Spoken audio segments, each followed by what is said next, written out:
इस सेशन में हम क्या डिस्कस करने वाले हैं, बेसिकली डायरेक्टिव टैग के बारे में। ठीक है, तो डायरेक्टिव टैग क्या होता है?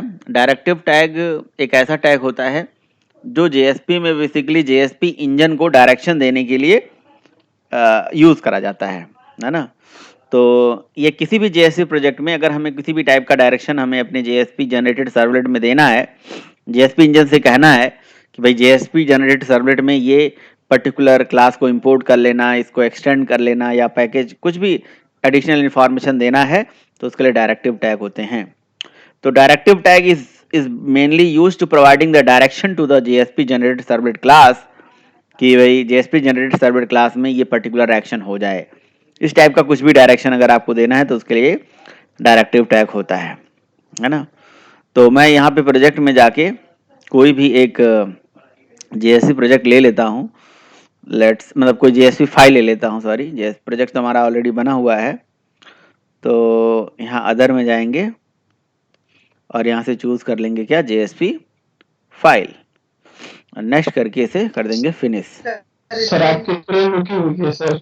हाँ सर हाँ आपकी स्क्रीन रुकी हुई है सर। ओके ओके ओके हाँ भी सही हो जाएगा, है ना। यस सर, इक्लिप्स पे रुका हुआ है। ओके ओके, इक्लिप्स पे ही हूँ मैं वैसे, है ना। तो मैं अभी दोबारा आपको शेयर कर देता हूँ। तो बात समझ में आई जो मैंने आपको बताया कि जेएसपी मतलब डायरेक्टिव टैग का काम क्या होता है, डायरेक्शन देना। ठीक है, तो मैं दोबारा स्टॉप करके स्टार्ट शेयरिंग फिर से कर देता हूँ। ठीक है, दोबारा मैंने शेयरिंग आपको फिर से कर दिया। तो मैंने एक सिंपल सा जेएसपी फाइल बनाया जिसका नाम है न्यू फाइल जेएसपी। ठीक है, तो न्यू फाइल एक जेएसपी फाइल हमारी बन गई है। अब इस पर्टिकुलर जेएसपी फाइल में ऑलरेडी डायरेक्टिव टैग आप देखो तो लगा हुआ है। और कौन सा डायरेक्टिव टैग लगा हुआ है? सर कुछ नहीं दिखाई दे रहा, ब्लैक सर ब्लैक है सर आपकी स्क्रीन। ब्लैक है? कैसे भाई, ब्लैक कैसे हो सकता है?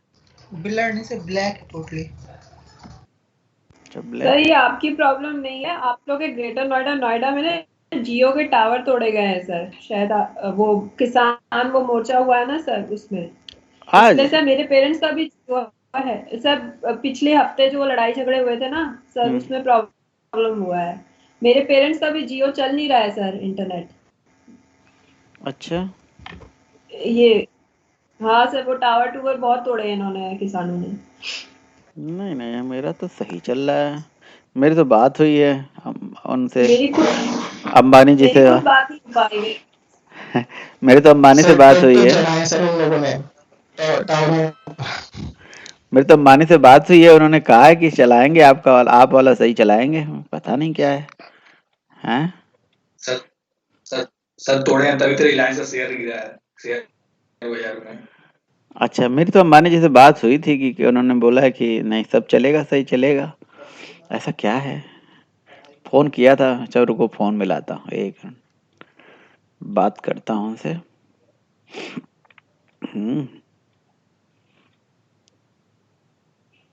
एक बार दोबारा हम बात करते आते हैं और दोबारा स्क्रीन आपको शेयर करते हैं।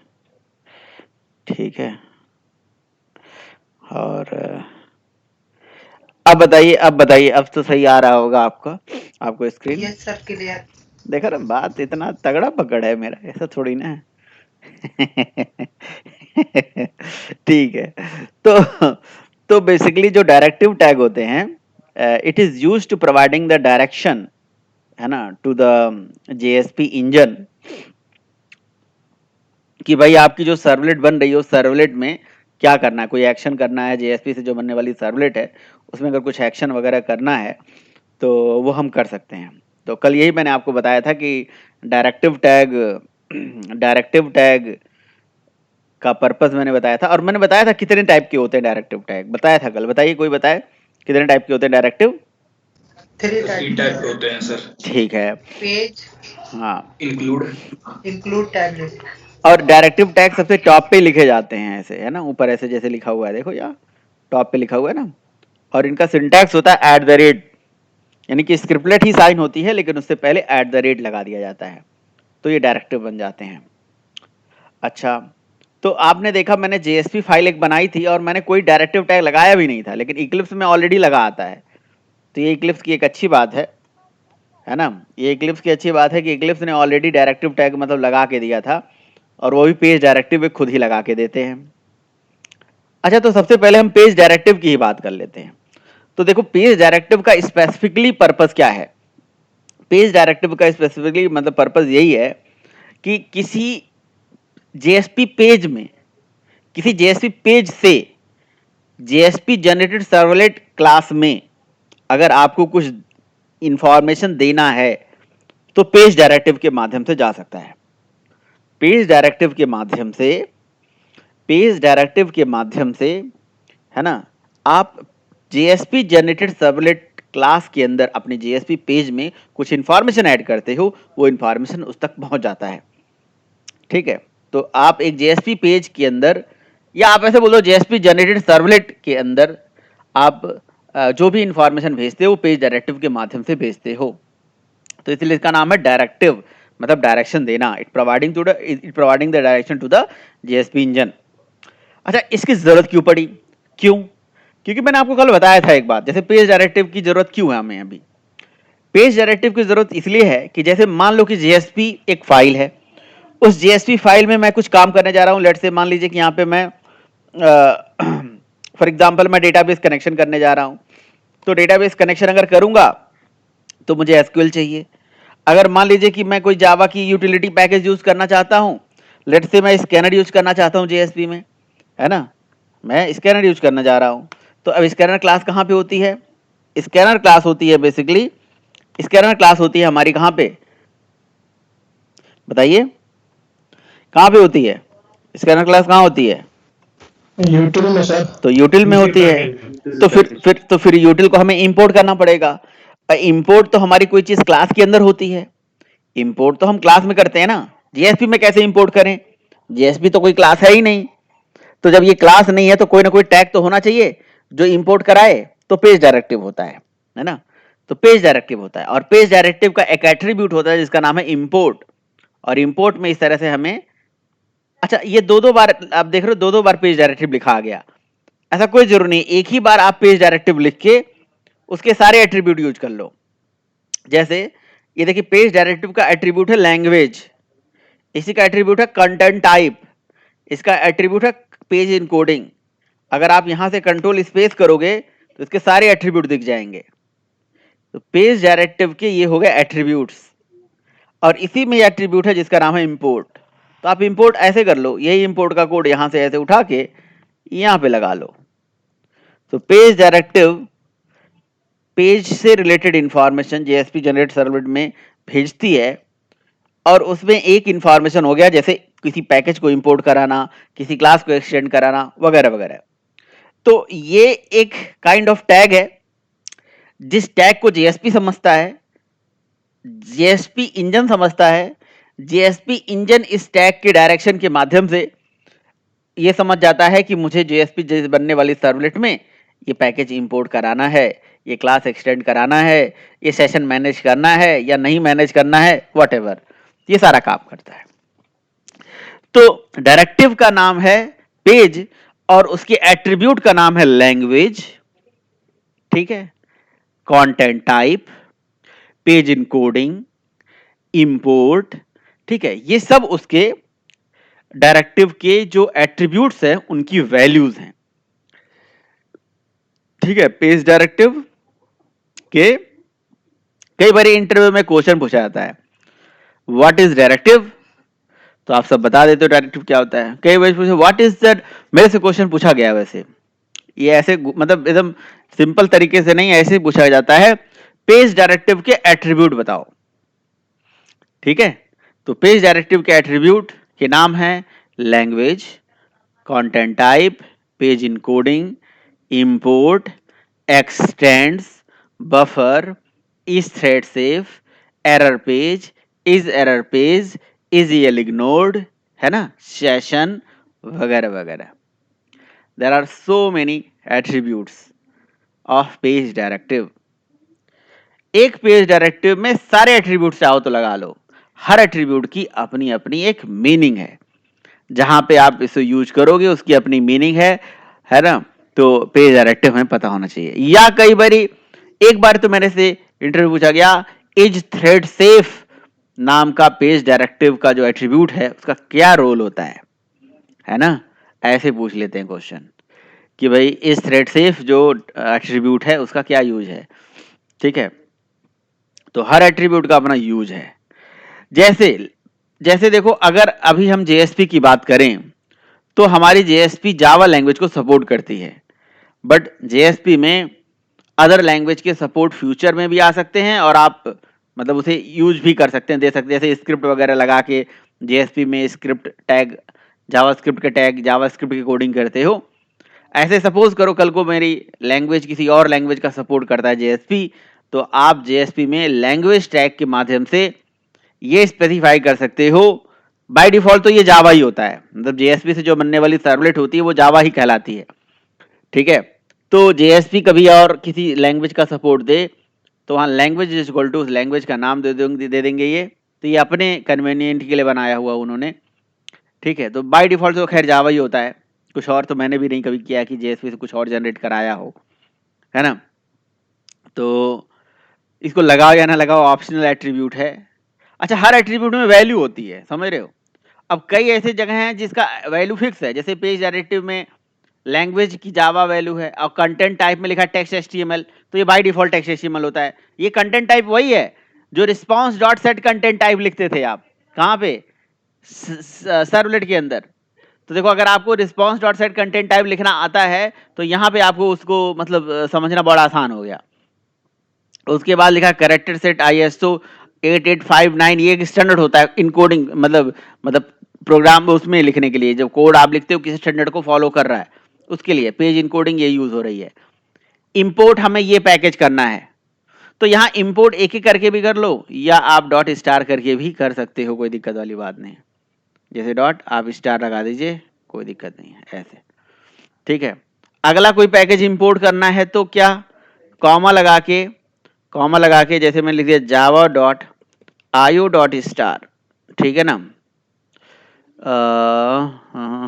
सॉरी यहाँ पे क्या ये बंद हो गया, तो इसी के साथ लिखना पड़ेगा मुझे लग रहा है ना, नहीं तो ये कैसे माना जाएगा। यहाँ पे कॉमा लगा के ये एक साथ दो हमारे पैकेजेस इंपोर्ट हो सकते हैं, आयो भी इस तरह से इंपोर्ट हो सकता है। चलिए ठीक है, जैसे मैं स्कैनर तो खैर यूज ही कर सकता हूँ, कोई दिक्कत नहीं है। अगर मैंने यहाँ स्कैनर ना करके यूटिल डॉट स्टार लगा दिया तो मतलब यूटिल पैकेज की सारी क्लासेस यूज कर पाऊंगा।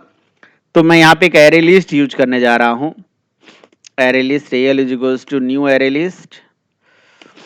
ठीक है, array list AL is equal to new array list अगर हम यूज करेंगे तो देखिए कोई एरर नहीं है, वो तो वार्निंग है। आयो में यूज करने जा रहा हूँ न्यू फाइल। ठीक है, न्यू फाइल इनपुट स्ट्रीम। ठीक है, और यहाँ पे किसी फाइल का नाम दे दिया, तो देखिए यहाँ पे कोई एरर नहीं है। इसका मतलब ये हो गया we can import multiple Java classes by separated by comma. यहाँ डबल कोड के अंदर कॉमा सेपरेट किए आप साथ मल्टीपल पैकेजेस इंपोर्ट कर सकते हो। मल्टीपल इंपोर्ट लाइन लिखो, पेज मतलब पेज डायरेक्टिव फिर से लिखो बार बार, तो जरूरत क्या है। ठीक है, जिस तरह से तो देखो इंपोर्ट तो बड़ा आसान है यार, सिंपल सी कहानी है। अगर आपको किसी पैकेज को इंपोर्ट कराना है अपनी जेएसपी जनरेट सर्वलेट में, तो आप यहाँ जेएसपी में इंपोर्ट करा दोगे तो इससे बनने वाली सर्वलेट क्लास में वहां पे ये पैकेज इंपोर्ट हो जाएगा और ये क्लास आप यूज कर पा रहे हो। सर आवाज नहीं आ रही सर आपकी। आवाज नहीं आ रही है, सबको नहीं आ रही है। आपने क्या बोला सर, समझ में नहीं आया ना आवाज आई। Yes sir. किसी सर को नहीं? आपने जो बोला वो समझ में नहीं आया सर, आपकी आवाज कंटिन्यू जी कट गई थी सर, कंप्लीट आवाज कट गई थी आपकी। आवाज कट गई थी सबको? जी सर जी। सबको सब लोग बताइए। हाँ सर, Yes, हाँ, sir. कट गई थी सर। अभी सही आ रही है? हाँ सर, अभी सही है। अच्छा, नेटवर्क का प्रॉब्लम तो चल ही रहा है भाई। अब हमें लग रहा है कि मुझे जब बहुत बड़ा जुगाड़ लगाना पड़ेगा। अभी मैंने कुछ अपने सिस्टम में लिखा है, वो आपको दिख रहा है? यस सर, हाँ सर SYS। हाँ तो सही चल रहा है, बढ़िया चल रहा है। ठीक है, चलिए। तो मैंने ये बोला है कि भाई अगर आपको किसी पैकेज को इंपोर्ट कराना है तो इंपोर्ट कीवर्ड लिख दीजिए, इंपोर्ट हो जाएगा, और क्या। बस यही बताया मैंने बात। इंपोर्ट होता है, कंटेंट टाइप होता है। ये कंटेंट टाइप भी बदला जा सकता है, ये सर्वलेट वाला ही कंटेंट टाइप है। लैंग्वेज में अभी जावा का सपोर्ट है, इसलिए जावा ही दे दीजिए। ठीक है, तो इस तरह से होता है ये हमारा। अच्छा, एक जेएसपी पेज में पता है आप लोगों को एक बात, एक जेएसपी पेज में सेशन ट्रैकिंग अपने आप होती है। मतलब जैसे एक जेएसपी पेज है, मान लीजिए ये है ना, और इसमें अगर सपोज करो आप out.println लगाइए, out.println लगाइए, और इसमें क्या प्रिंट कर लीजिए, सेशन प्रिंट कर लीजिए। ठीक है, अगर आप सेशन प्रिंट करोगे तो एचटीटीपी सेशन का जो ऑब्जेक्ट है वो प्रिंट करके दिखा देगा। ठीक है, ये सेशन है क्या, ये इम्प्लिसिट ऑब्जेक्ट है जेएसपी का।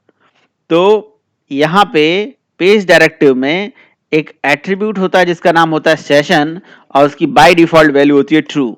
तो आप सेशन ट्रैकिंग जेएसपी में खुद नहीं कर रहे हो, अगर देखा जाए तो सेशन अपने आप बन रहा है, सेशन के ऑब्जेक्ट्स क्रिएट हो जाते हैं। सेशन नया है, पुराना है, ये सब आपको चेक करने की जरूरत है। बस सेशन का ऑब्जेक्ट इम्प्लिसिटली एक जेएसपी पेज में बना के दे दिया जाता है। ठीक है, तो ये एक पॉइंट है। ठीक, और सेशन क्या है, इम्प्लिसिट ऑब्जेक्ट है जिसका काम वही है जो सर्वलेट में एचटीटीपी सेशन करता था। तो सेशन ट्रैकिंग के लिए यहाँ पे भी मुझे अलग से थोड़ी ना पढ़ाना है, आप वही सेम चीज यहाँ पे इम्प्लीमेंट करना शुरू कर दो। Session dot set attribute, session dot gate attribute, इस तरह से आप काम करिए, सेशन का ऑब्जेक्ट बनाइए, उसे यूज करिए। ठीक है, और इसकी वैल्यू बाय डिफॉल्ट ट्रू होती है। हर एट्रीब्यूट की वैल्यू है, समझ रहे हो ना, ये चीज आपको पता होना चाहिए कि हर एट्रीब्यूट की अपनी वैल्यू होती है। देखो सेशन का ऑब्जेक्ट यहाँ बन के आ गया है ना, तो जैसे इंपोर्ट की अपनी वैल्यू है, कंटेंट टाइप की अपनी वैल्यू है, बट हर एट्रीब्यूट की कुछ डिफॉल्ट वैल्यूज भी हैं। जैसे सेशन की डिफॉल्ट वैल्यू ट्रू है। अब किसी पेज में आपको सेशन का ऑब्जेक्ट आप चाहते हो ना बने, तो इसकी वैल्यू फॉल्स कर दो, सेशन का ऑब्जेक्ट बनेगा नहीं, फिर वो पुराना ही सेशन आपको रिटर्न करता रहेगा। ठीक है, अभी है 3C291D1। ठीक है, ठीक है, मैंने यहाँ से सेशन की वैल्यू अगर फॉल्स कर दूंगा तो अब ये सेशन का ऑब्जेक्ट इम्प्लिसिटली अवेलेबल करके आपको देगा ही नहीं। ये देखिए नहीं दे रहा, एरर आने लगा। इसी तरह से अगर आपको याद हो तो हमने एक टैग पढ़ा था एक्सेप्शन, मैंने आपसे बताया था इम्प्लिसिट ऑब्जेक्ट होता है, लेकिन एक्सेप्शन जो नाम का टैग होता है ना, एक्सेप्शन का इम्प्लिसिट ऑब्जेक्ट जो होता है वो आपको नहीं प्रिंट करके दिखाएगा। तो इसके लिए इस एरर पेज की वैल्यू फॉल्स होती है बाय डिफॉल्ट। तो इस एरर पेज में अगर आप यहां डाल दोगे ट्रू, ठीक है, तो अब यहां एक्सेप्शन नाम का इम्प्लिसिट ऑब्जेक्ट जो है आपको मिल जाएगा। नहीं तो एक्सेप्शन नाम का इम्प्लिसिट ऑब्जेक्ट आपको मिलेगा ही नहीं अगर ट्रू नहीं लिखोगे तो। ये देखिए एक्सेप्शन यहां दिखने लगा ना, एक्सेप्शन ये इम्प्लिसिट ऑब्जेक्ट है एक्सेप्शन। तो अभी इज एरर पेज और एरर पेज का मैं आपको एक एरर पेज करके भी एट्रीब्यूट मतलब वो डायरेक्टिव होता है, उसका भी मैं आपको यूज बता दूंगा। ठीक है, तो पेज हो गया, लैंग्वेज हो गई, कंटेंट टाइप हो गया, पेज इनकोडिंग हो गई, इंपोर्ट हो गया, सेशन और एरर पेज हो गया। कोई क्वेश्चन है तो पूछ लीजिए, कोई क्वेश्चन है या क्वेरी है तो पूछिए। हाँ जी सर ये एक्सेप्शन कौन सा वाला आप बता रहे हैं, वो एक्सेप्शन हैंडलिंग जो करते हैं वो वाला है या? यस वही तो एक्सेप्शन हैंडलिंग है ना, एक्सेप्शन हैंडलिंग वाली है। जैसे सम टाइम आपको एक्सेप्शन डॉट प्रिंट स्ट्रैक लिखना होता है, ट्राई कैच लगाते हो, ये सब करते हो ना, तो आपको अब एक्सेप्शन का ऑब्जेक्ट कहाँ मिलता है, कैच के अंदर। लेकिन अगर आपको एक्सेप्शन का ऑब्जेक्ट कहीं पे भी जेएसपी में चाहिए तो इस एरर पेज की वैल्यू ट्रू कर दीजिए तो आपको मिल जाएगा। बाय डिफॉल्ट इसकी वैल्यू फॉल्स होती है, तो इसलिए एक्सेप्शन अभी जैसे इसको फॉल्स कर दूंगा तो एरर आने लगेगा। ठीक है, तो देखिए ये फॉल्स ही होता है। इसीलिए कई बार ये क्वेश्चन इंटरव्यू पूछाता है कि जो 9 इम्प्लिसिट ऑब्जेक्ट्स होते हैं उसमें से ऐसा कौन सा इम्प्लिसिट ऑब्जेक्ट है जो इम्प्लिसिटली अवेलेबल नहीं होता है, तो वो है एक्सेप्शन। क्योंकि एक्सेप्शन की जो डिफॉल्ट इस एरर पेज की जो वैल्यू होती है वो फॉल्स होती है। अगर उसकी वैल्यू ट्रू कर दी जाए तो एक्सेप्शन नाम का इम्प्लिसिट जो ऑब्जेक्ट है वो हमें मिल जाएगा। ठीक है, तो ये चीज है। ठीक है, ओके। अच्छा, अब एक यहाँ पे एट्रीब्यूट है एक्सटेंड्स। ठीक है, तो एक्सटेंड्स तो देख के समझ में आ रहा है क्या होगा, आप ही लोग मुझे बता दोगे क्या होगा। हाँ, बट एक एट्रीब्यूट आप सोचोगे इम्प्लीमेंट्स है तो इम्प्लीमेंट नहीं है। तो क्या इसका मतलब निकल के आता है कि आप जेएसपी में इम्प्लीमेंट्स नहीं यूज कर सकते हो, मतलब इंटरफेस यूज नहीं कर सकते हो। ठीक है, एक्सटेंड्स किस काम में आता होगा, आपको क्या लग रहा है, कोई बताए, एनी सजेशंस? इनहेरिटेंस के लिए फिर किसी कौन से इनहेरिटेंस के लिए, कैसा इनहेरिटेंस? extend- यही नहीं बोलना इनहेरिटेंस के लिए, ये बोलो पूरा डिटेल में बताओ, बस ये ना बताओ इनहेरिटेंस के, सबको पता है तो इनहेरिटेंस के लिए। यहाँ इनहेरिटेंस का क्या मतलब है?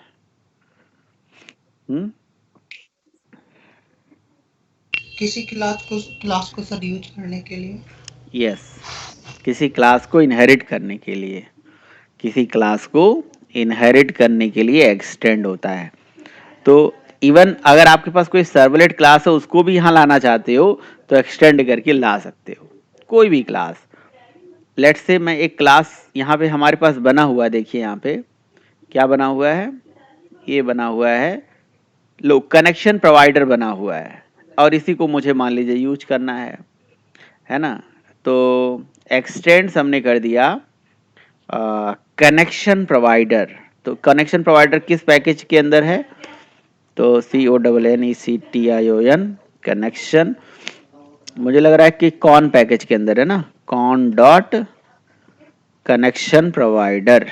एक मिनट जरा देखते हैं कहाँ पे पड़ा हुआ है, ये DB कॉन के अंदर है। तो पहले लिखेंगे DB कॉन और उसके बाद लिखेंगे एक मिनट जरा रुक जाइए जरा, है ना, एक मिनट जरा और। ठीक है, तो हाँ मैं ये बता रहा था कि मैं यहाँ पे लिखूंगा जी DB कॉन, है ना। तो DB कॉन पहले लिखूंगा, एक्सटेंड तो पैकेज के साथ कराना पड़ेगा ना, या तो पैकेज पहले इंपोर्ट कर लो। तो DB CONN cone dot connection provider. ठीक है, इस तरह से मैंने यहाँ पे कोई क्लास को इसके अंदर एक्सटेंड कर लिया। ठीक है, तो अगर हमने क्लास को एक्सटेंड कर लिया तो उसके मेथड को तो यूज कर सकते हैं ना। तो इसके अंदर कोई मेथड है, किसी क्लास को इनहेरिट कर लेते हैं तो उसके मेथड को तो हम ऐसे ही कॉल कर सकते हैं ना। इसका मेथड है गेट कॉन, तो इसका मतलब गेट कॉन को हम ऐसे ही यूज कर सकते हैं जेएसपी में। देखते हैं भाई, अगर ये हो गया होगा तो गेट कॉन हमारा चलना चाहिए। गेट कॉन, गेट कॉन नहीं चल रहा है भाई।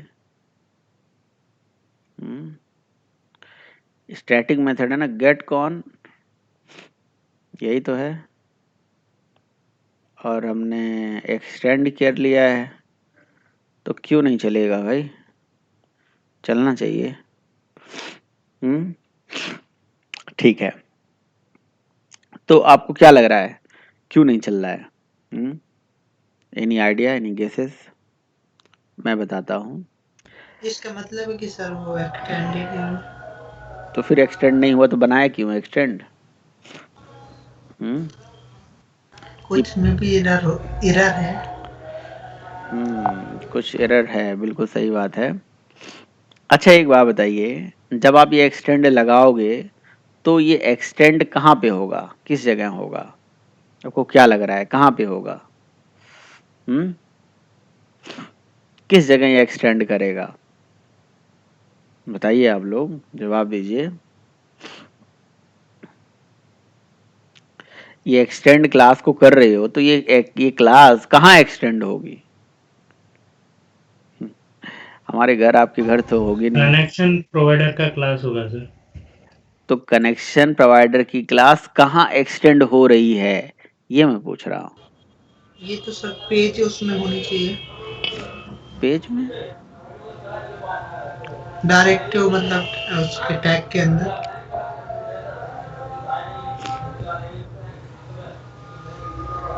पढ़ो भाई, नहीं सर, पढ़ो पढ़ो मैम सर कुछ कर रहे थे। पढ़ो पढ़ो, म्यूट कर लीजिए, म्यूट कर लीजिए। और कोई बताए? अगर आपने एक्सटेंड लगाया तो एक्सटेंड कहाँ होगा ये? फिर मैं आपको एक छोटा सा हिंट देना चाहता हूँ, आपके और हमारे घर तो होगा नहीं, तो ये एक्सटेंड होगा। अभी मैं जब डायरेक्टिव टैग पढ़ाना शुरू किया हूँ तो बताया हूँ कि डायरेक्टिव टैग का काम क्या होता है। इतना हिंट दे रहा हूँ।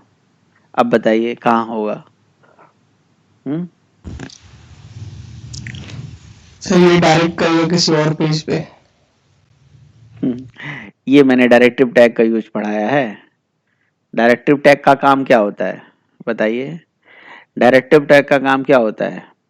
डायरेक्ट करना किसी और पेज पे।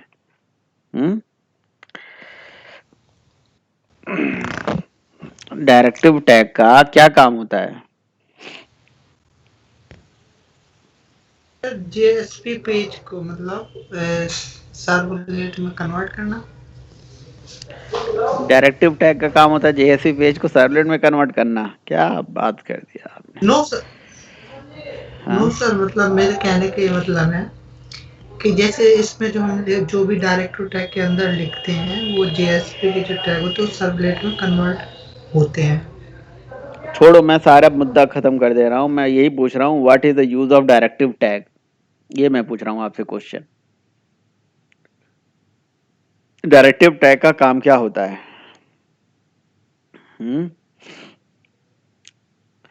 डायरेक्टिव टैग का क्या रोल सर ये होता है? जीएस हम्म, को बताता हूँ। किसको बताता है?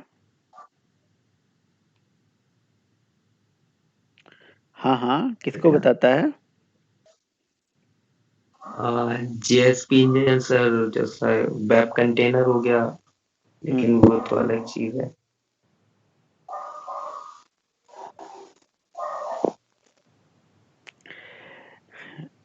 क्या पढ़ रहे हो आप लोग? वही वाली बात हो गई। मैं तो यही मान के चलूंगा कि इसकी रिकॉर्डिंग लगा के चले गए हैं लोग, ध्यान नहीं दे रहे हैं पढ़ाई पे। पढ़ाई पे ध्यान दीजिए भाई। जो अभी मैं अभी कल का टॉपिक तो पूछ ही नहीं रहा हूँ, मैं आज का ही आज टॉपिक पूछ रहा हूँ। जो अभी पढ़ा रहा हूँ करंट टॉपिक, उसी से रिलेटेड ही आपको बात नहीं समझा पा रहे हो मुझे आप। डायरेक्टिव टैग का काम होता है। मतलब सर हाँ। जीएसपी इंजन को ये बताता है। क्या बताता है? सर इंफॉर्मेशन देता होगा उसको कुछ। क्या इंफॉर्मेशन देता है? वो इंफॉर्मेशन जेएसपी इंजन कहाँ ले जाता है? वो information JSP engine JSP generated servlet में ले जाता है। समझे? तो जेएसपी से एक सर्वलेट बनती है, ये आप लोगों को पता है या नहीं पता है? अगर ये नहीं पता है तो आप तो मतलब हमेशा जुड़े रहें इस बात से, इस बात से बिल्कुल एकदम अनभिज्ञ न रहें, एकदम हम हमेशा के लिए न सोचें, है ना, कि भाई आपको जेएसपी से बनने वाली सर्वलेट को इग्नोर किया जा सकता है।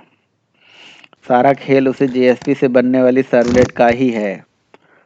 तो एक सर एक मिनट प्लीज, थोड़ा सा रुक जाइए, मैं समझा लेता हूँ फिर आप बोलिएगा।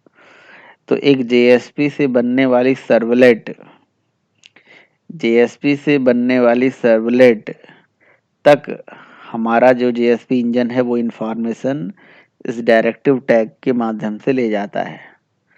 जैसे जैसे मान लो कि मैंने कोई कस्टम टैग बनाया, अब वो कस्टम टैग में उस टैग का नाम है ऐड, या उस टैग का नाम है एंड्रॉयड। जैसे एंड्रॉयड आप यूज करते हो तो एंड्रॉयड में टैग नहीं होता, Android colon length, Android colon width, Android colon height. तो यस सर। ये जो टैग होते हैं, इन टैग, अब जैसे मान लो कि इस तरह का कोई टैग मैं अपना बना रहा हूँ जेएसपी में, ऐसा एक कंसेप्ट है जेएसपी में जिसको बोलते हैं कस्टम टैग। तो कस्टम टैग मान लो मैं बना रहा हूँ, अब उस टैग की इंफॉर्मेशन जेएसपी इंजन तक जाएगी, और जेएसपी इंजन उस इंफॉर्मेशन को जेएसपी जनरेट सर्वलेट क्लास में ले जाएगी। तो जेएसपी जनरेट सर्वलेट क्लास में वो इंफॉर्मेशन इसी डायरेक्टिव टैग के माध्यम से जा सकता है। ठीक है, अगर मेरे पास एक जेएसपी है और इसी में दूसरा जेएसपी इंक्लूड कराना चाहता हूँ, तो इंक्लूड कराने का मतलब जेएसपी से बनती है सर्वलेट, है ना। तो यानी कि एक सर्वलेट में दूसरे सर्वलेट को इंक्लूड करना चाहता हूँ, तो वो भी डायरेक्टिव टैग से ही होगा।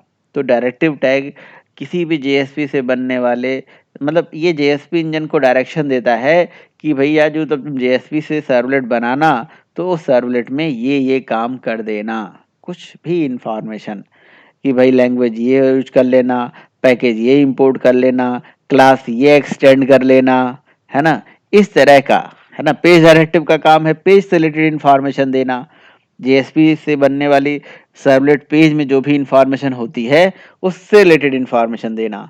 आगे मैं इंक्लूड भी बताऊंगा और टैगलिब भी बताऊंगा कि उन डायरेक्टरी का काम क्या है।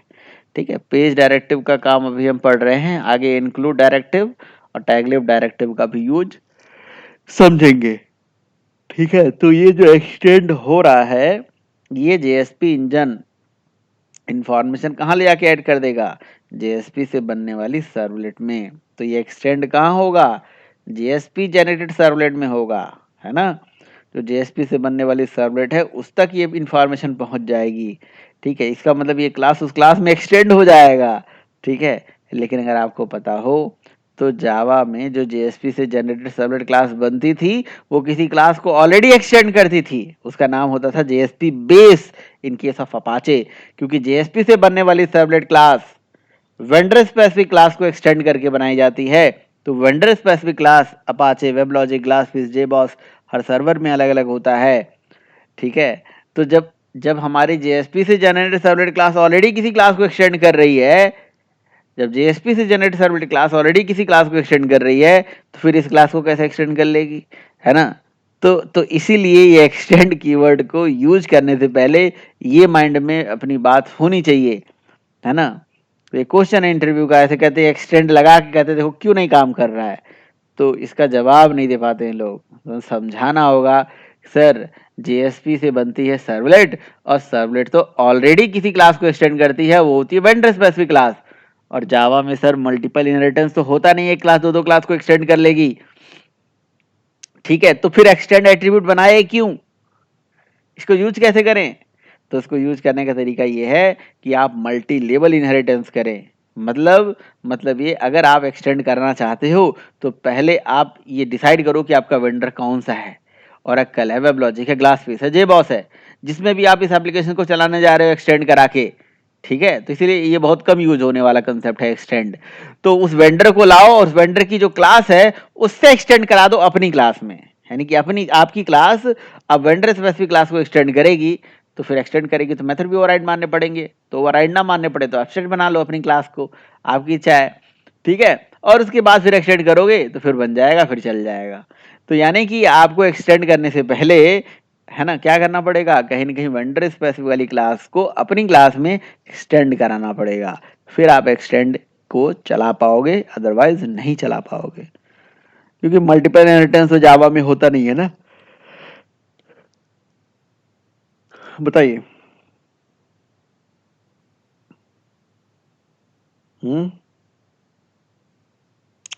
बताइए भाई, क्या पूछ रहे थे समरोज, और भी किसी का कोई क्वेश्चन तो वो भी पूछ ले।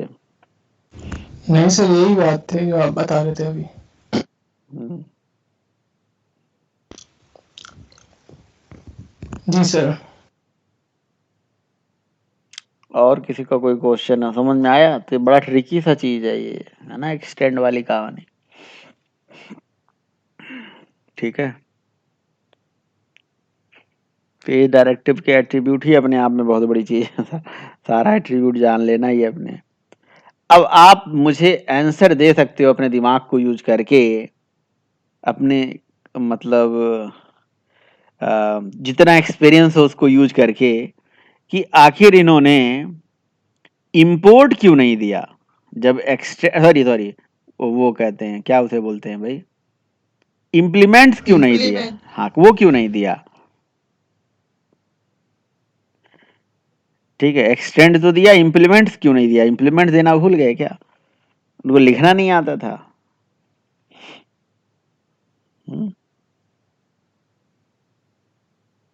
है ना क्वेश्चन। Yes sir. बताइए।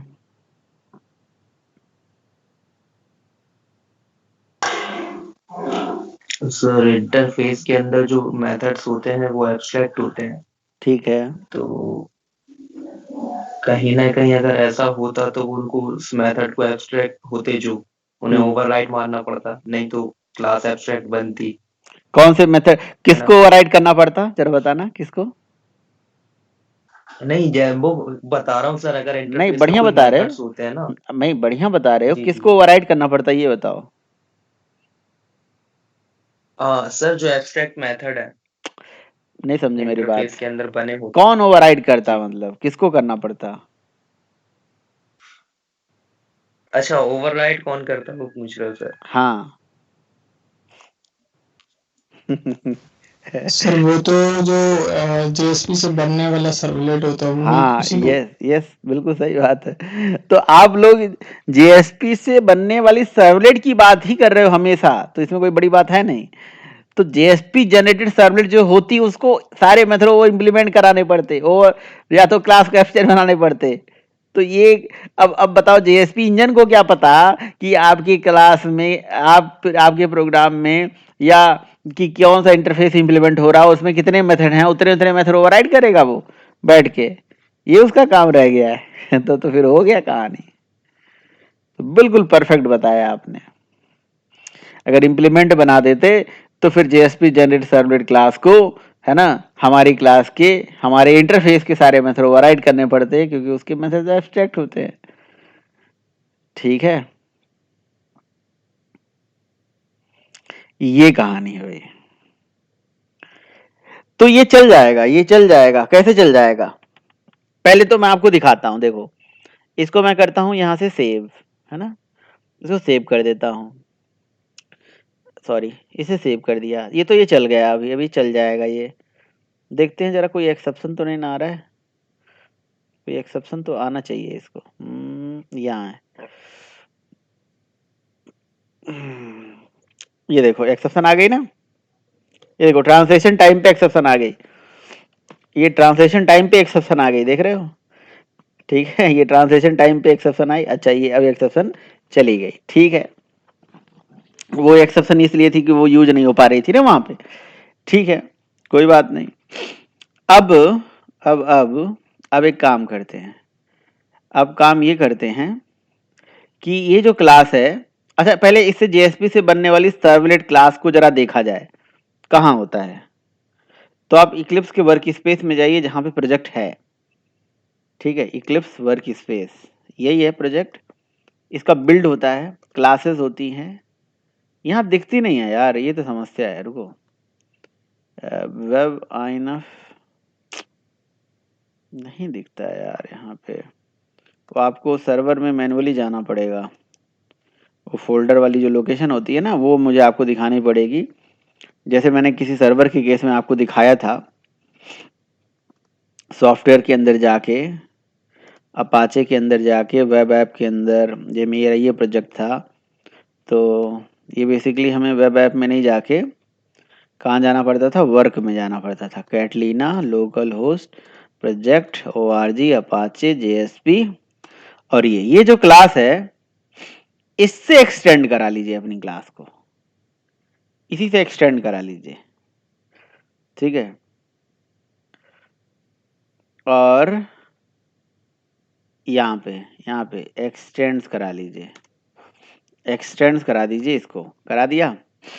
तो जब एक्सटेंड करा दोगे, ठीक है, एक्सटेंड हो गई, तो अब तो मेथड ओवरराइड मानने पड़ेंगे।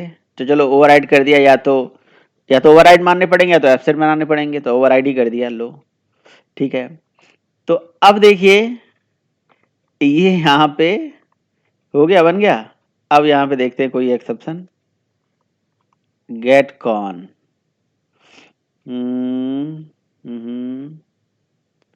Connection provider. चलो मैं एक वेरिएबल ही बना के यूज कर लेता हूँ ना, कोई जरूरी थोड़ी ना है।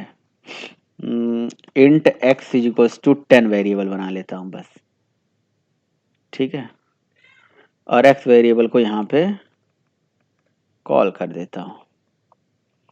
कोई एरर है, इनहेरिटेंस हो रहा है तो अच्छा, इनहेरिटेंस के केस में आप दिस डॉट एक्स भी लिख सकते हो, कोई दिक्कत तो है नहीं, ठीक है, पब्लिक नहीं है, उसे पब्लिक बना दो, ये भी दिक्कत हो सकती है। लेट्स मेक इट पब्लिक, ठीक है। ये क्या कह रहा है भाई, can not resolve multiple annotation, can not, actually क्या है ना, जेएसपी का सर्वलेट में फिर से ट्रांसलेशन होगा, तो क्या पता ये दोबारा ट्रांसलेशन के लिए बोले, तो एप्लीकेशन को रीडिप्लॉय करो आप, है ना। क्लीन तो कर दिया, ये चल जाना चाहिए एरर। ये क्लीन ऑल प्रोजेक्ट नहीं करना है हमें, क्लीन बस यही वाला प्रोजेक्ट करना है जो सेलेक्टेड है, इसी को क्लीन कर दीजिए, ठीक है। तो अब इसको दोबारा हम run as run on server कर लेते हैं, रन ऑन सर्वर, तो फिनिश कर देते हैं, ठीक है। तो यहाँ पे हमारे फाइल का नाम था न्यू जेएसपी, तो न्यू जेएसपी को चला देते हैं। क्या एक्सेप्शन आ रही है भाई, org.handler,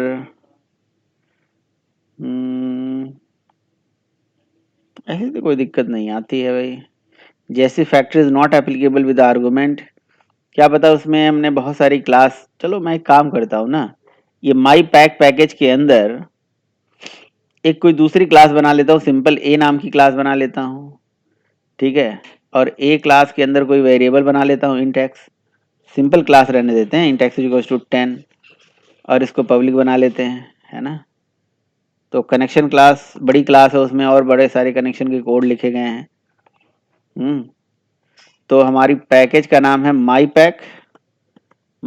पैक डॉट ए, ठीक है, और उसमें से हम एक्स को अब दिस भी लगाने की जरूरत नहीं है, डायरेक्टली यूज करेंगे। ये इसको हटा देते हैं। अच्छा, ये यहाँ पे देखिए एरर आ रहा है कि ये was not build in path, okay. ये एक क्लास है यहाँ माई पैक, MYPAC, ठीक है। तो एक काम कर लेते हैं, और आप यहाँ ना एक्चुअली DB कॉन के अंदर ही तो नहीं ना, ये फिल्टर नहीं, माई पैक सही है, सही लिखा गया है, माई पैक डॉट ए, बंद कर देते हैं, इसको दोबारा क्लीन प्रोजेक्ट कर लेते हैं, है ना, क्लीन प्रोजेक्ट कर लेते हैं। सुपर क्लास ए, अच्छा, सॉरी, ये वो एरर आ रहा है, ये सही एरर आ रहा है। अब ये कह रहा है कि ये सुपर क्लास जो ये वाली है, इसको एक्सटेंड कराओ, समझ रहे हो। ये सब हटा देते हैं, यहाँ से हटा देते हैं, यहाँ पे एक्स वाई जरूरत ही नहीं है, ठीक है। अब देखो यहाँ पे ये जो ए क्लास है, इसको क्या कर दीजिए भाई, एक्सटेंड कर दीजिए। तो अब ये या तो एब्स्ट्रैक्ट बना लेता हूँ, इसे मैं एब्स्ट्रैक्ट बना लेता हूँ। अब देखो यहाँ से ये एरर भी हट जाएगा, ठीक है। ये क्लास कंपाइल हो गया, क्लास एब्स्ट्रैक्ट बन गई। एब्स्ट्रैक्ट क्लास में इस तरह से मेथड हो सकते हैं। तो द सुपर क्लास ये बिल्ड पाथ में अवेलेबल नहीं है, ये बता रहा है, बट ये कोई दिक्कत नहीं होती है, या तो फिर बिल्ड पाथ में डाल दूंगा, अभी कोई दिक्कत नहीं है। ये लाइब्रेरी में नहीं, ए क्लास बिल्ड पाथ में अवेलेबल नहीं है, वो तो सिंपल है, कोई दिक्कत नहीं है, वो तो है ही अवेलेबल। अब हमारे फाइल का नाम है न्यू जेएसपी। न्यू जेएसपी में अगेन कंपाइलेशन एरर है अभी, ठीक है। तो कोई नहीं, ए क्लास हटा देता हूँ मैं थोड़ी देर के लिए, एक्सटेंड हटा देता हूँ। एक्चुअली जेएसपी से बनने वाली सर्वलेट जो होती है ना, वो बन जाती है, तो उसमें कहीं ना कहीं कुछ दिक्कत आ जाती है। मैंने हटा दिया, कोई बात नहीं। अब एक बार वो चीज़ रिमेंबर कर लेता है तो पकड़े रहता है। अब देखो मैंने अभी भी हटा दिया है, तो अब इसको क्या दिक्कत है? अच्छा, अभी ये दिक्कत है कि ए क्लास जो है हमारी थी, यहाँ पे क्या दिक्कत है? माई पैक नहीं मिल रहा है, तो मैंने लगाया ही कहाँ है कि तुम्हें नहीं मिल रहा है भाई, हटा दो। अब बताओ, अब क्यों परेशान हो? ठीक है, रिमेंबर कर लेता है, कुछ एरर ऐसे होते हैं। तो टर्मिनेट कर देते हैं इसे, टर्मिनेट, ओके। सब कुछ हटा देते हैं, बस एक स्क्रिप्टलेट टैग लगा देते हैं। ये लीजिए, स्क्रिप्टलेट टैग लगा लिया, या एक्सप्रेशन टैग लगा के आउट डॉट प्रिंटलन भी नहीं लिखना पड़ेगा, हाय हेलो लिख देते हैं बस, ठीक है। और एप्लीकेशन को यहाँ से रन कर देते हैं। मेरे ख्याल से अभी एरर नहीं आना चाहिए। सर्वर बंद ही हो गया है ना, हम एक्चुअली बंद कर दिया था ना, स्टॉप कर दिया, टर्मिनेट कर दिया था, ठीक है। तो कंसेप्ट यही है, मतलब आपको उस जेएसपी जनरेटेड सर्वलेट क्लास को एक्सटेंड कराना पड़ेगा, जो उसकी सुपर क्लास है उसको एक्सटेंड कराना पड़ेगा, फिर ये चलेगा। हाई चल गया, अभी भी ये ए को पकड़ के बैठा है कोई बात नहीं। अब हम क्या करेंगे, यहाँ पे at the rate page use करेंगे, पेज, और extends is equals to my pack dot A use करेंगे, माई पैक डॉट ए।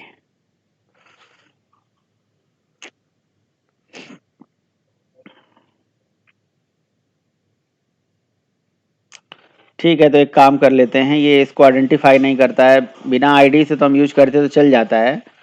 तो व्हाट वी विल डू, यहाँ ऐड लाइब्रेरी में जाएंगे, और यहाँ पे एक ऑप्शन होता है सर्वर रन टाइम, है ना, उसको ऐड कर देंगे। तो सर्वर का जो रन टाइम है यहाँ पे मिल जाएगा, सर्वर तो एडेड है, दो बार ऐड हो गया, okay. Add external jars, add external jar में जाएंगे, और इसकी जो जार फाइल होती है उसका नाम क्या था, अगर आपको याद हो तो इसका नाम था शायद कैटलीना ORG ऐसे कुछ करके था। तो सॉफ्टवेयर के अंदर जाएंगे, अपाचे के लिब में जाएंगे, कैटलीना ही था ना, शायद कैटलीना में ही होता है ये लाइब्रेरी, कैटलीना के अंदर ही ये लाइब्रेरी है। वर्क किस नाम से था, क्योंकि इसको मैंने एक्सट्रैक्ट भी किया था एक बार, आप लोगों को अगर याद हो तो। लेकिन यहाँ पे समस्या इस बात की है ना कि इसे ए ही नहीं मिल रही है, बात तो ये है, ए तो मेरी यहाँ पे है, ए क्लास इसको क्यों नहीं मिल रही है? ठीक है, अच्छा नहीं मिल रही है तो इसको डिलीट मार देते हैं, ये फाइल ही डिलीट कर देते हैं, ये बेकार फाइल हो चुका है इसने एरर को ऐसे पकड़ के बैठ गया है कि जैसे अदर में गए, जेएसपी फाइल में गए, ठीक है, यहाँ से एक जेएसपी फाइल क्रिएट कर दिया फिर से, अच्छा उसी नाम से बन के आ गया, अच्छा, और उसमें वही एरर पकड़ के अभी भी बैठा है। चलो ऑलरेडी मेरे पास जेएसपी फाइल है, यहाँ पे तो कोई एरर नहीं है, जिसका नाम है फर्स्ट जेएसपी, ठीक है। अब यहाँ पे हम क्या करेंगे, एक्सटेंड्स करेंगे, और एक्सटेंड्स करेंगे माई पैक डॉट ए, ठीक है। अब देखते हैं यहाँ क्या एरर आ रहा है भाई, super class A was not bound in the Java build path.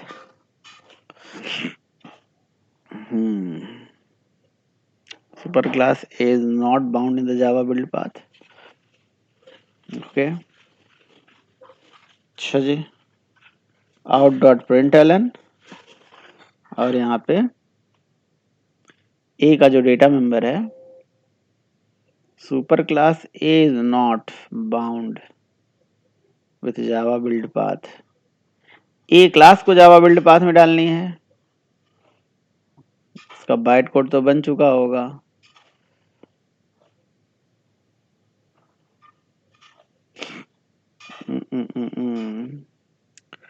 Super class my pack dot A, my pack package के अंदर ही है, ए है।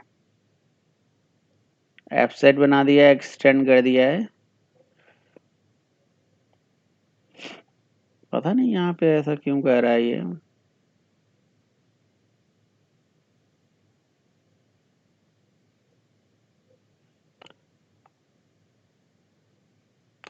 ए क्लास को जावा बिल्ड पाथ में चाहिए,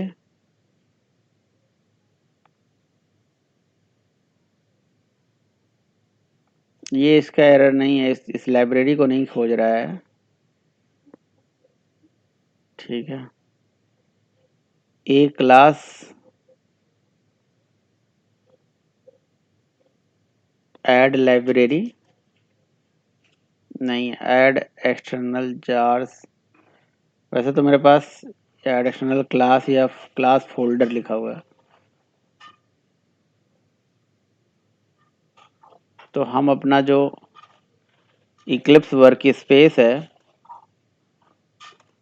ये ऐसा केस बनता नहीं है, पता नहीं ऐसा क्यों कह रहा है। माई पैक के अंदर ये दिख ही नहीं रहा है ना, बाकी क्लासेस भी हैं, मतलब वो तो यहाँ आएंगे नहीं ना।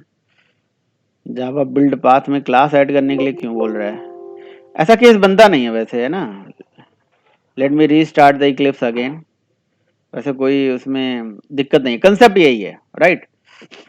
कंसेप्ट समझ गए आप, आपको ऐसे ही करना पड़ेगा। देखो मैंने ये मतलब कई जगह प्रोग्राम इसको बनाया भी है, ठीक है, तो ये चलता है। एक बार देख लेते हैं आपके लिए, है ना, एक बार दोबारा देख लेते हैं। ये जावा बिल्ड पाथ में इसको क्यों ऐड करने के लिए बोल रहा है, या तो उसकी लोकेशन ये नहीं पा रहा है, या तो जेएसपी से जनरेटेड सर्वलेट क्लास नहीं बनी हुई है, मतलब इसमें से कोई ना कोई रीजन हो सकता है।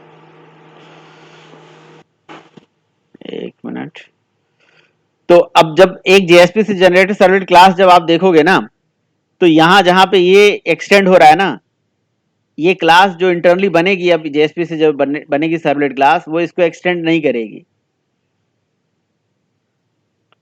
ये एरर तो बिल्कुल एकदम पकड़ के बैठ गया है ये।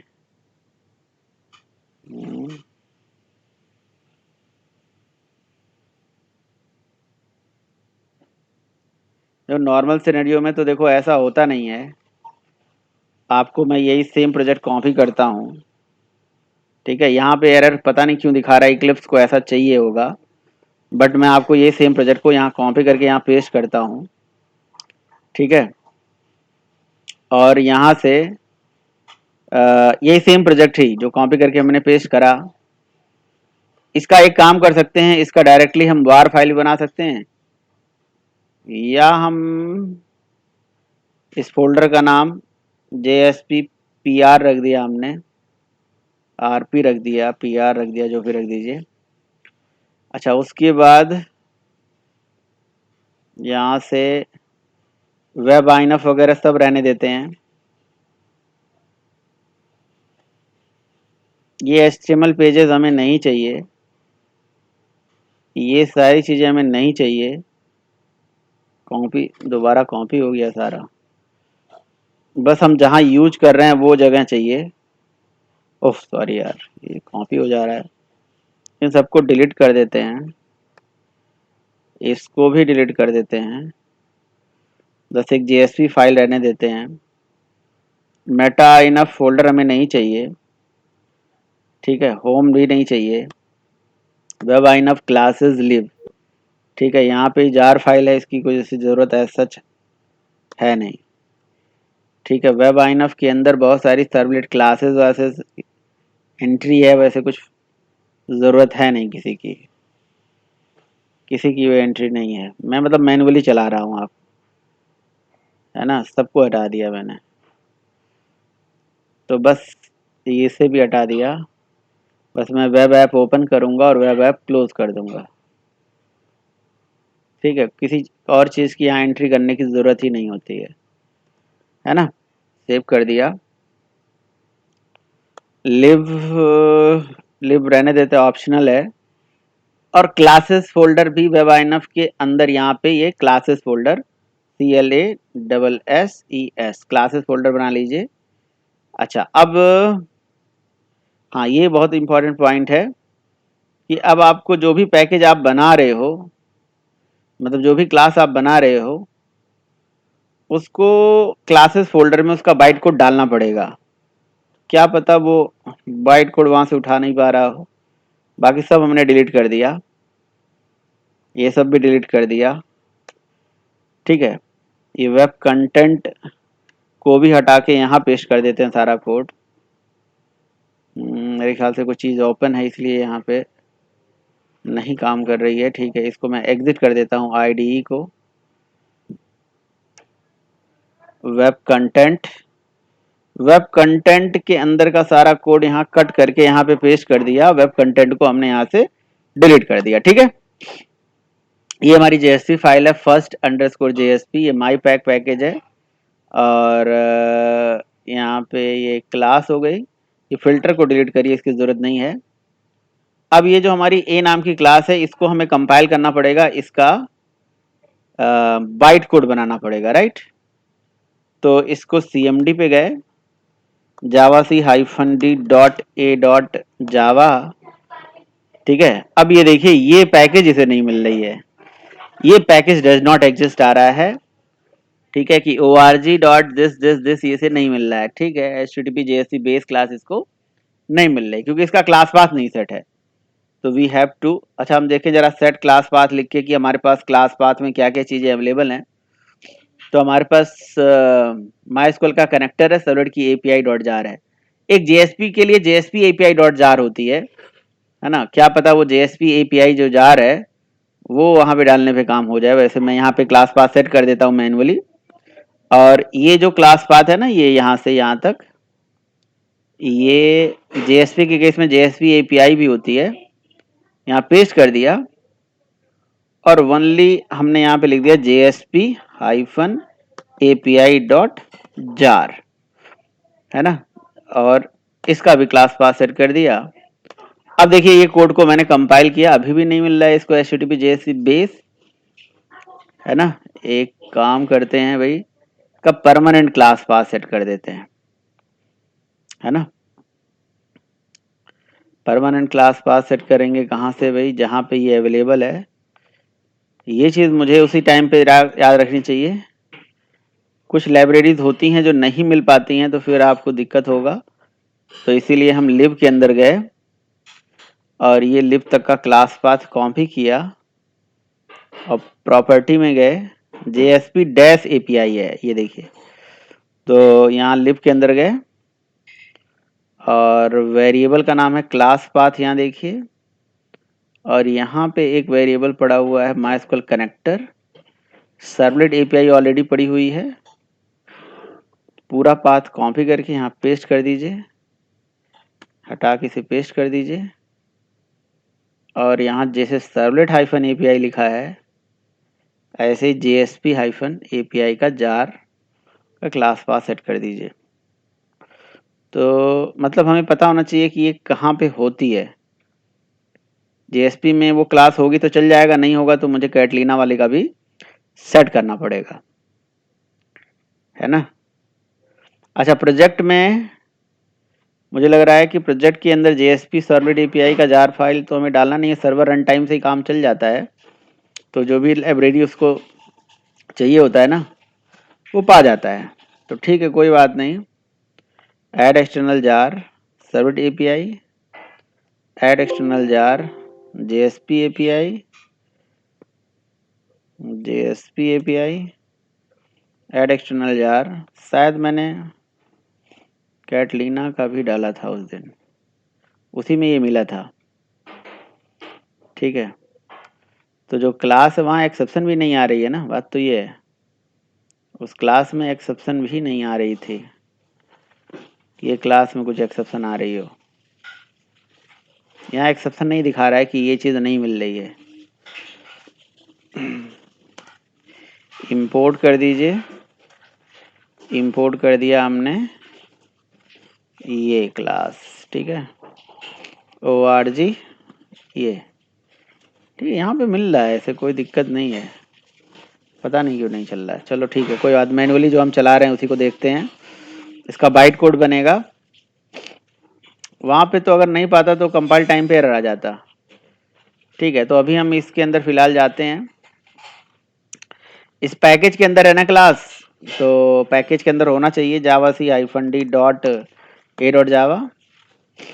अगेन नहीं मिला भाई, HTTP JSP base, HTTP JSP base मैंने आपको कहाँ पे दिखाया था, किसके अंदर है HTTP JSP बेस? सर्विस में था सर, आई थिंक सर्विस। नहीं, कैटलीना के अंदर था मेरे ख्याल से। ये देखो जैस्पर org, ये उसी का ही पार्ट है, ये इसी का ही पार्ट है, जैस्पर org करके जो आया था, कैटलीना में ही है। चलो कैटलीना का भी एक बार देख लेते हैं भाई, कैटलीना का भी क्लास पाथ, वो क्लास, अगर वो क्लास नहीं मिलेगी तो उसका क्लास पाथ सेट नहीं होगा, तो मतलब तब तक वो क्लास कंपाइल नहीं हो पाएगी, है ना। Class path is equals to lib के अंदर Catalina dot jar javac A dot Java.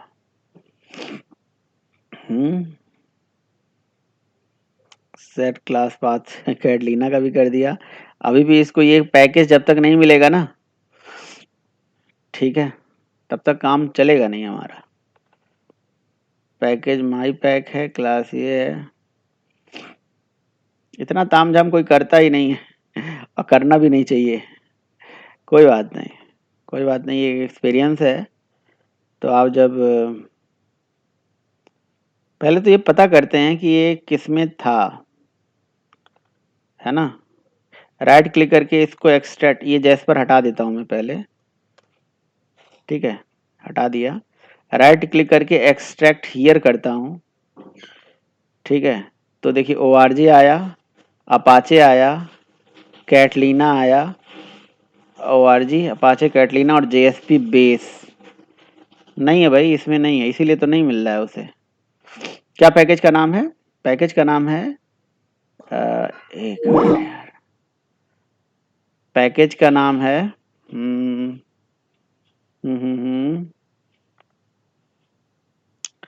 Package का नाम है हमारे जैस्पर के अंदर रन टाइम, है ना। कैटलीना के अंदर कैटलीना वगैरह है भी क्या? नहीं है, नहीं यार, org dot Apache dot jasper, org dot Apache dot jasper, Apache dot jasper इसमें है ही नहीं, इसका मतलब इसके अंदर था ही नहीं वो, ठीक है, हम गलत यूज कर रहे हैं। कौन सा था भाई, कौन सा था, हमने सर्च किया था, अगर आपको भी याद नहीं है, कोई तो था। रन टाइम तो नाम की कोई क्लास नहीं है, server, servlet API, JSP API,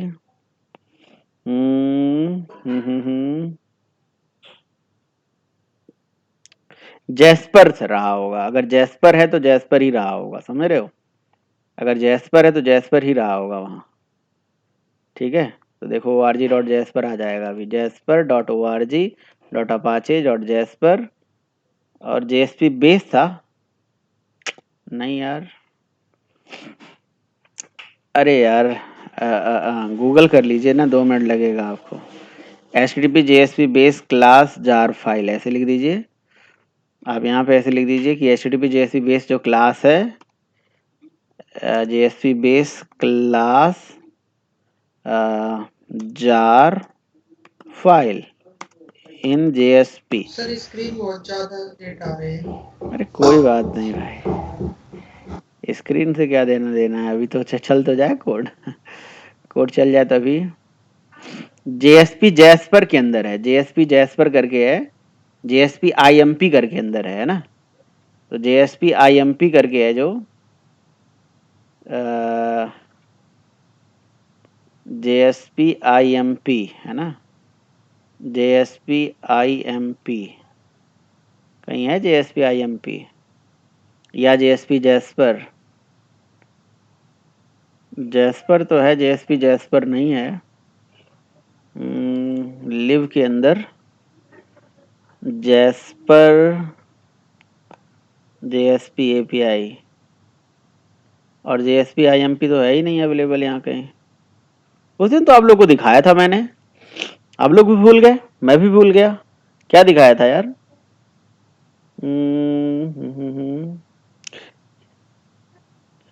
JSP jasper यहाँ पे तो गलत ही बता रहा है क्या, इसके अंदर ना, ये हो सकता कुछ गलत ही बता रहा हो ना। हमने क्या डाला है, एचटीटीपी नहीं, पैकेज के साथ लिखो ना, ये गलती कर दिया हमने, ये पैकेज के साथ लिखो, ठीक है। तो पैकेज के साथ नहीं लिख रहे हैं हम, इसलिए गलती है। जार फाइल जेएसपी, ठीक है। अब देखते हैं ये कहाँ पे है ना। ये है जैस्पर हाइफन रन टाइम करके है, जैस्पर हाइफन रन टाइम है या jasper run time, only jasper है हमारे पास। तो जैस्पर को हम जरा एक बार वो करते हैं, एक्सट्रैक्ट करते हैं, देखते हैं एक्सट्रैक्ट फाइल। एक मिनट, जैस्पर आ गया, जैस्पर के अंदर ORG के अंदर अपाचे के अंदर जैस्पर, फिर रन टाइम, और इसके अंदर है ये हमारा JSP HTTP JSP बेस ना। तो HTTP JSP बेस, ये है HTTP JSP बेस। तो इसका मतलब जैस्पर का हमें क्लास पास सेट करना पड़ेगा, ठीक है। मिलेगा कहाँ जाएगा, कहाँ जाएगा, ये देखिए, ये आप मतलब जैस्पर है, अब याद रखना जैस्पर ही है, ठीक है। तो ये दिक्कत आ रही थी, तो इसको हम यहाँ से कॉपी करेंगे, प्रॉपर्टी में जाएंगे, रन टाइम में जाएंगे, एडवांस सिस्टम सेटिंग में जाके, है ना, यहाँ पे हम करेंगे क्लास पाथ, और बस इसी को कॉपी कर लेते हैं ना न्यू करके, ठीक है। और यहाँ पे लिख देते हैं जैस्पर डॉट जार, बस स्पेलिंग क्या थी, JASPER, जैस्पर डॉट जार, ठीक है। जैस्पर की जार फाइल है ना, जैस्पर JASPER, JASPER ही था ना। अगेन चेक कर लेते हैं JASPER ही है या नहीं है। यहाँ गए, एडिट में गए, JASPER.jar। अगर ये हमारी क्लास की लोकेशन सही है, जैस्पर का हमने जैस्पर जार का क्लास पास सेट कर दिया, तो हमारी क्लास कंपाइल हो जानी चाहिए। कंपाइल हो जाएगा तो ठीक है, नहीं तो फिर आपको बाद में समझाता हूँ इसको, है ना। नेक्स्ट बैच का टाइम हो गया है। javac-d.a.java, ठीक है, हो गया कंपाइल, है। डर गया ना एकदम, एकदम से इसको भी डर आ गया कि क्या हो गया ये। ओके, अब ये हमारा क्लासेस जो फोल्डर है ना, इसमें इसको पेस्ट कर दीजिए बस, ठीक है। ये हमें माई पैक यहाँ न रख के, इसका नाम माई पैक न रखो, कुछ भी रख दो, ठीक है, ठीक है। बस अब ये इस पर्टिकुलर फोल्डर को हम सर्वर ऑन करके, है ना, इसको इक्लिप्स को बंद कर देते हैं, ज़रूरत ही नहीं है अभी हमें, ठीक है। तो पता नहीं, ये जैस्पर वाला भी नहीं करवाता था पहले क्लास पाथ वाथ सेट। चलो ठीक है, नई क्लास मिल रही थी तो हमें क्लास पाथ सेट करना ही पड़ेगा, ठीक है। तो देखो ये हो गया हमारा JSP का प्रोजेक्ट, और हम गए कहाँ पे भाई, सॉफ्टवेयर के अंदर, अपाचे के अंदर, लिव के अंदर, ओह नहीं, वेब ऐप में जाएंगे ना। लेकिन एक चीज़ देख लेना, हम करने क्या वाले हैं, हम ये चीज़ क्या करने वाले हैं, ये चीज़ को हमें पता होना चाहिए। हमारे पास जो ए नाम की क्लास है वो अगर चल जाए तब तो माना जाएगा ना। ये एक्स नाम का वेरिएबल है, इसको हमें यूज करना है कहाँ पे, इसके अंदर। तो ये यूज हो रहा है कि नहीं हो रहा है? हाँ हो रहा है, चलो तो एकदम बढ़िया, सब कुछ सही है। तो एकदम कोड बस कॉपी पेस्ट करने के लिए तैयार है ये। तो इसका कोड यहाँ से हमने करा कॉपी या कट, जो भी कॉपी कर लेते हैं, और उसके बाद यहाँ वेब ऐप में जाके पेस्ट कर देते हैं, ठीक है। और उसके बाद हम यहाँ से जाके सर्वर को स्टार्ट कर देते हैं, ठीक है। Start services, start server, startup कर देते हैं। सर्वर स्टार्ट हो गया, प्रोजेक्ट चल गया। हमारे जेएसपी प्रोजेक्ट का नाम है जेएसपी पीआर। जेएसपी पीआर हमने दिया था लोकल होस्ट, ठीक है। तो ये हमारा हो गया जेएसपी पीआर, ठीक है, ठीक है। और इसके अंदर जेएसपी फाइल का नाम था, पता नहीं नाम मुझे भी नहीं याद है, नाम जो भी होगा वही नाम तो आपको देना ही पड़ेगा। जेएसपी फाइल का नाम है first_jsp.jsp। नाम भी बहुत बेकार है, इतना बड़ा नाम है। ओके कोई बात नहीं, first_jsp.jsp। ओफ, ये तो जेएसपी ही नहीं मिल रही भाई। प्रोजेक्ट का नाम तो हमने गलत तो नहीं दे दिया? सर डॉट लगेगा ना सर, फर्स्ट डॉट, अच्छा ये अलग है। जेएसपी पीआर और first_jsp, नहीं, first_jsp.jsp तो लगेगा भाई, सही कह रहे हो। You are right, you are हरदम राइट, एब्सोल्युटली राइट। तो देखिए यहाँ पे आ गया एक्सेप्शन भाई, ये कुछ माजरा है इसमें, यहाँ पे भी नहीं चल रहा है, इसको आइडेंटिफाई नहीं कर पा रहा है। क्यों भाई? जैस्पर एक्सेप्शन आ रहा है, unable to compile the class, class ही कंपाइल नहीं कर पा रहा है। जो वेरिएबल है can not resolve, x variable नहीं मिल रही है। तो हम सर इनहेरिटेंस, नाराज हो गया सर आज ये। नाराज है, नाराज ही है, सही कह रहे हो। तो जो हमारी ये है ना, हमने इम्प्लीमेंट कर दिया, एक्सटेंड कर दिया, ये प्रोजेक्ट मतलब चलते हुए हैं प्रोजेक्ट, समझ रहे हो। मैं आपको और भी दिखाता हूँ कोई जेएसपी,